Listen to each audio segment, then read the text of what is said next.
I'm Craig Kenneth, a relationship coach and a psychotherapist. Every relationship is different, and every breakup is different. Work with me, and you'll get professional help on your situation.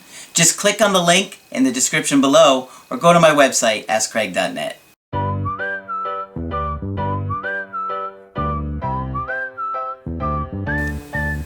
Hi there, I'm Coach Craig Kenneth, and I'm with a special guest again. It's Coach Margaret. Thank you for the introduction. Hello. And today we're going to be looking at, is no contact applicable? Never easy to hear. It's a difficult choice to make. Yes. And it's very, very confusing. And you know, it's interesting. A lot of people will think they should go no contact when I wouldn't recommend it. And because they're overwhelmed by, anxiety, separation anxiety, they get into that fog. They're so cloudy, they don't even think straight.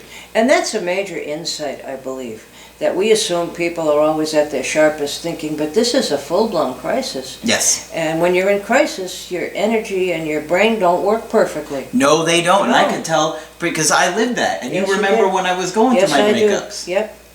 And you gave me that insight. For all the years I've done this work, no one had ever been quite as good with words as Craig on that one. Yeah, it was really hard. When I was going through my breakups, you could attest for how bad I would come to you twice a week. Yeah. And it was just horrible and I couldn't think straight. I was just depressed. I was scared. I was confused. I mean, in any crisis, and I hadn't thought of it, in any crisis we go into a daze. Think if you have a death in your family, you're dazed at first, you know? So it was very helpful. So, I always encourage people to be proactive and to come out and reach out to me sooner than later. Yes. To come up with a plan with them, to talk things out, because they're gonna feel so much better. Because the worst thing that I see happen is when we go to our friends and our family and they give us bad advice. Right. And then it just makes the situation worse. Yep. And the other thing that happens is that when people are going through that anxiety and they're in that state, it causes them to become so desperate. Yes. You are just desperate to reconnect and reunite with your partner because you feel like without them, you're going to die. Yeah, you're going to die. In the beginning, you really feel like you're going to die. Yes. It's the worst pain in the world. Yes. And that's what I think really helped, motivate me to figure this stuff out. Right. And so, guys, be proactive. I know you're scared. I know you don't know what to do. Reach out to me, even if you just want to do an email coaching, and let me assess the situation to help you come up with a plan. Right. Because you don't want to make things worse. You don't want to make things worse, and you don't want to compromise your dignity or anything of the sort. And it's really easy to do that. I know. Today's video is about a guy in his mid-40s who was dating a woman around the same age for about 1.5 years. That's a decent amount of time to start to get to know somebody. But the interesting thing is this breakup was back in Halloween.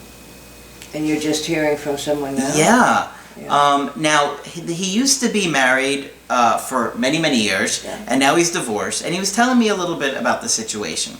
Now, he said that his ex... he talked a little bit about her background, and she said the father had severe mental health issues and was very distant and unaffectionate. This is the current girlfriend. Yes, the ex-girlfriend, the current ex-girlfriend's father. Yeah.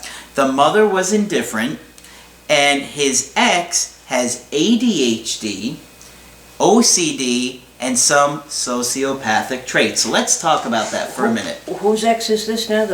The girl that he is writing about. Okay, all right. She has His ADHD, former love, yep. ADHD, OCD, and sociopathic traits. The first thing I want to talk about is ADHD, because I think that ADHD is really a symptom from growing up in a chaotic home. I agree. That we start to, I guess our brain needs to come up with a way to handle the stress. That's right. So we zone out. We zone out. And because... And we do crazy things, and we run around our classroom to try and change our internal state. And I mean, I can think of a couple of kids I saw who it was very hard to sit with. You had ADHD by the time you were done. I can remember two twins that I worked. Actually, they weren't twins. They were a year apart, and they drove me crazy. Yes. And they were one of the few kids that I was like, this is without a doubt ADHD. And I agree. It's very, very frequent that kids with ADHD come out of chaotic families. It's not always. It's a coping mechanism. Yeah, and there are times when I think it purely is chemical, but most of the time it isn't, and we have over-medicated the world. Absolutely. Yeah. Just masks the symptoms. Yeah. Now let's talk about OCD. He says OCD. We haven't really talked about OCD before. No. Obsessive compulsive disorder. No. In my own personal 30-odd years experience, it can be very, very severe. But not as often as other conditions that you think about. One of the common old examples is, are your soups in alphabetical order inside your cabinet? Your suits? No, your soup. Your cans Your of soup. soup. Yeah. I thought you said soup. I did. Are your soup cans in alphabetical order? And they had an actress on TV the other night, I don't recall her name, but she was very openly describing her symptoms to everyone else, and she couldn't leave for work until everything in the house was in apple pie order. There couldn't be a crumb or a piece of dirt anywhere. The kitchen had to be absolutely immaculate. And she had a boyfriend for a while, not even a boyfriend, a friend that she shared the apartment with, and he was a little sadistic and would mess things up so that when she came home, right, something would be off, and it made her crazy, and he thought it was very amusing. It is pretty amusing. It is amusing, but it's cruel because it makes her feel terribly it is anxious. cruel. Yeah. But to me, when I think about OCD, I think it's like a symptom It is. of a bigger problem, Yeah. which is... Anxiety related, always. And what it does for the people who have it, it gives them a sense of control. Because if you can't control other things in your life, you can at least have everything in your immediate vicinity under your control. And I know when I feel no control anywhere, I clean my office. And I feel much more in control afterward. Sure. But that's pretty mild. It's not as common as you would. It needs to be treated. There are medications that treat it. There's one called Luvox. Which we're not recommending. No, oh no, I'm not recommending it at all. I don't do that. I'm just letting you know it exists. But it can be very annoying if you live with somebody who's OCD, or if you yourself have discovered that that's a coping mechanism you use. So what do you think are some good ways to handle OCD if you have it? If you have OCD, and it's pretty obvious, I think, when you have it enough that you're noticing it, or perhaps people who live with you are noticing it, I would first recommend seeing your primary care, who, if he thinks or she thinks that you need further treatment, they can recommend somebody to you. Mm-hmm. Yeah. So you think talk therapy really helps the absolutely. OCD? Yeah, absolutely. Now, the other thing that they mentioned was sociopathic traits. Sociopathic traits, that's a serious matter. Yeah, it's a serious... Sociopathy and antisocial are commonly used words, and both of them mean that you're angry enough and live outside the lines enough that you can do some illegal things. Mm-hmm. What is a sociopath? A sociopath is a person who has really very little sense of right and wrong. Mm-hmm. That's number one. Mm-hmm. They find it very difficult to empathize with anyone and put themselves in their position. When I worked in the prison, I remember I had a therapy group, and I remember them having a discussion that went as follows. One guy is saying, I wanted to be a good citizen out there, I really did. So one time I stole a lawnmower, and I actually had a job and paid taxes for a while. Is that okay? All right? Another time, they were talking about someone who stole a stereo. And he stole it from this particular person because he thought the guy had enough money to buy himself even a better one if he wanted to. How thoughtful. Yeah, so why couldn't he have one too? But he had no sense of this being unfair. Mm-hmm. And I remember part of the discussion was somebody saying, what if he walked to the bus every morning and worked really hard and earned all that money to buy the stereo, and then they decided that might not be okay. Because they had enough sense to at least put themselves in the position of not wanting to be stolen from. Yeah. So that's what it is. It's really little regard or caring for other people's rights, or for taking something, or Walmart, I'm sure, finds out every sociopathic adolescent in the area. Yeah. Now, what do you think causes someone to become a sociopath? I think we all hurt as we have been hurt. And I think if our rights have been violated when we're little, or if we come from an atmosphere where that's how people's rights are talked about, we can be on the way. Okay.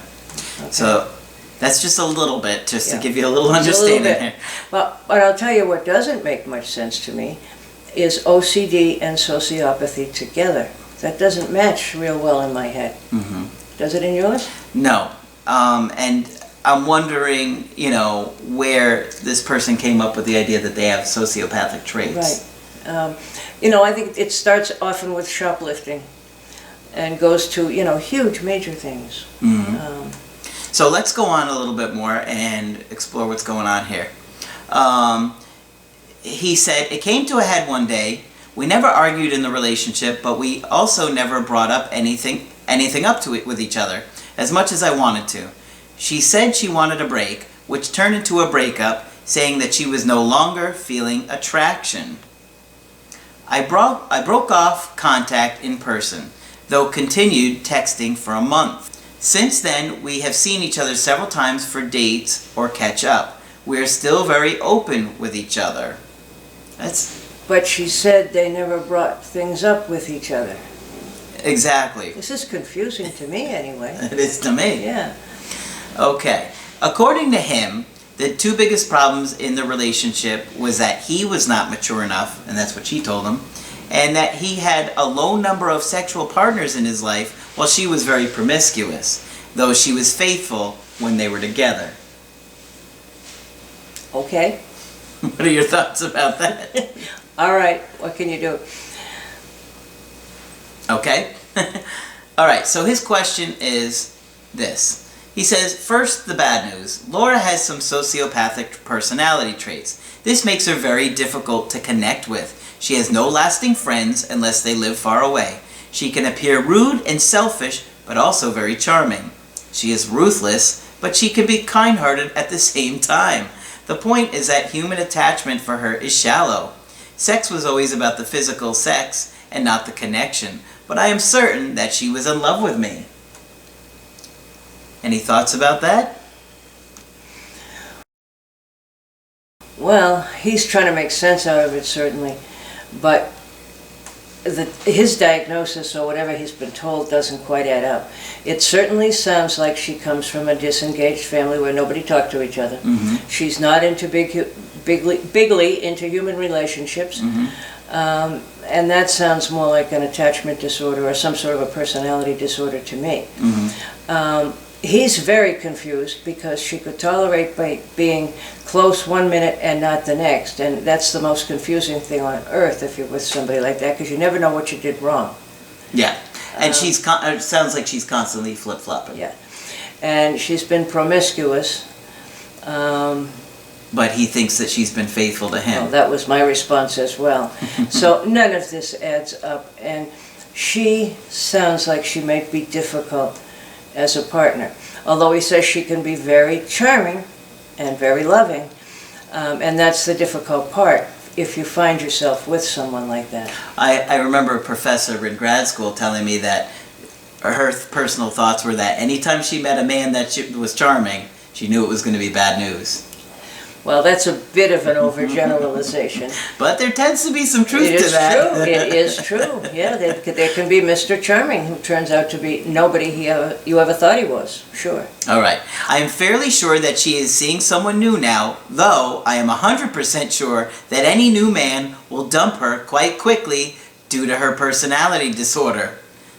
That's not bad. For somebody who's not in the field, good for him.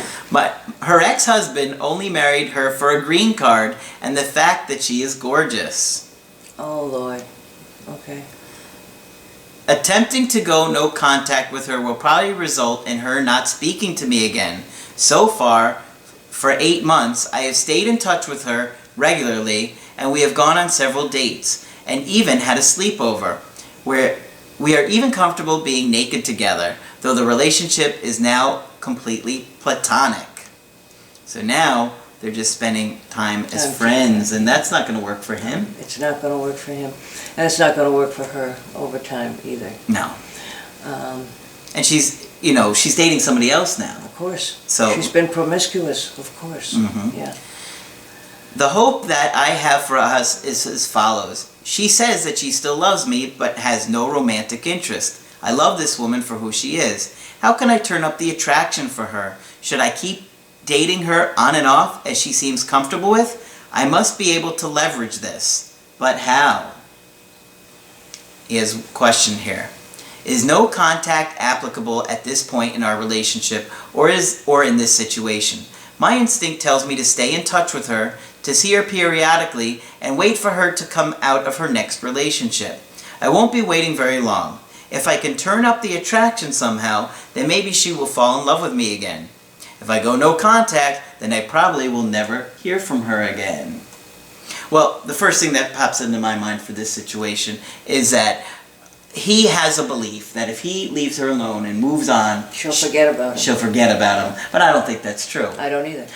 And as you point out, and I always think it's useful, everyone thinks about going back with a partner at some point. And that's what I always try and help people understand. Yes. They revisit the idea. That doesn't always mean you're going to get another chance. No, but they do revisit the idea. I feel bad for this guy because it sounds to me like he really loves her. Mm-hmm. And I don't know if I see anything good coming out of it for him. What do you think? Not likely. I mean, you can love somebody to the moon and back, as my mom used to say, but that doesn't mean that they're going to be able to handle a healthy adult romantic relationship. And I mean, in this case, we were thinking about looking at people's mental health. I don't see that things are great for her. That's not to say they can't be. They can't become great for her, but they're not going to be good enough for her in time for him, I don't think. Well, and the bottom line is that she's dating somebody new. Yeah. And she's moved on, and she says, I love you, but only as a friend. But only as a friend. So I would definitely say, look, I love you too, I think you're great, but I have to move on. Yeah. If you change your mind, let me know, and then maybe she'll come back again. I think that's going to be painful for him to hear. I think so too, but it's the way to do it. I don't think trying to manipulate her, and I do think he's trying to manipulate. I do too, but I think he's not trying to be bad about that, but no, manipulating never works. Because he's trying to pretend that he's her friend, but he really isn't. No. He's acting as if, oh, we're friends, but the truth is he's not her friend. No. He's only trying to date her and be romantically involved with her. And ultimately, if he doesn't get that, he's not going to be happy. So yes, I do think no contact is applicable for this situation, and I think he should let her know, look, let me know if you're single and you're available, but then if she does come back, there's a whole other slew of issues that have to be dealt with. Absolutely, yeah. But, if they both come to that point and they're willing to work like adults. Yeah, if they get to the point, where they agree on what they're dealing with and she agrees on what she's going to have to do, which is going to be some heavy-duty therapy and some heavy-duty changes. But right now, I would be protective of him, I think. Exactly. He sounds like a nice guy. Yeah. I agree with the manipulating, though. That's never okay. Yeah. So, I think that's a pretty accurate assessment for this situation. I think so. If you want to get my help personally, go to my website, askcraig.net, sign up for the coaching option that works best for you. And he's wonderful when you do. Thank you much, Margaret. That's it for this video. I'm Coach Craig Kenneth. I'm Coach Margaret. And we will talk with you soon.